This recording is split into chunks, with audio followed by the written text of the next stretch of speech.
Okay guys, so I'm going to show you what I have come to call the spiked V stitch. Now, I don't know about you, but one thing I find super annoying is when you're scrolling on Facebook and you see all these fabulous stitch tutorials, or what looks like a snippet of a stitch tutorial, and nowhere do they tell you what the stitch is called, what the multiples are, how you would set it up, nothing. And you know, you look at the comments and all you see is like, what's the stitch called? What's the pattern, please? What's the multiple count? And they never answer. So I don't know if these channels are AI or what, but anyway, we're going to cut to the chase. I've managed to figure this one out, and I've called it the spiked V stitch, and you can see the V's right here. And I'm using a contrasting color so you can really see the effect. So what happens is you will always start a row with chaining 1. And what you're going to do is you're going to go into the very next stitch and then find the next stitch below that.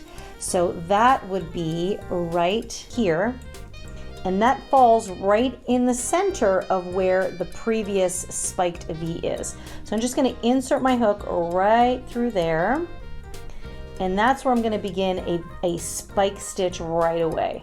So I pull up the loop and then I stretch it up to my current row, and I just pull through, and that creates my first little single crochet that's been spiked.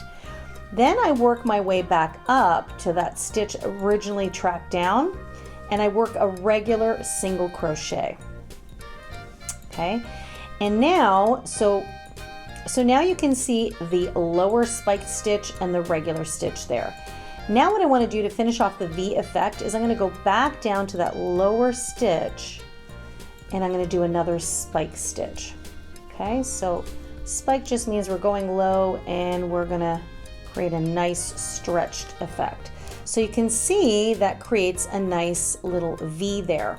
Where traditionally a V stitch would be a double crochet, chain 1, double crochet, we've got a spike stitch, a single crochet, and a spike stitch. So you can see here with the contrasting colors that this V stitch sits in the center of the previous V stitch. So it's a really cool effect, especially if you work with contrasting colors. Okay, now if you want the full tutorial on how I set this up, just check out the related video below, but I am going to let you guys know it's done in multiples of 3 plus 1, and then you need to add 1 more chain for your turning chain.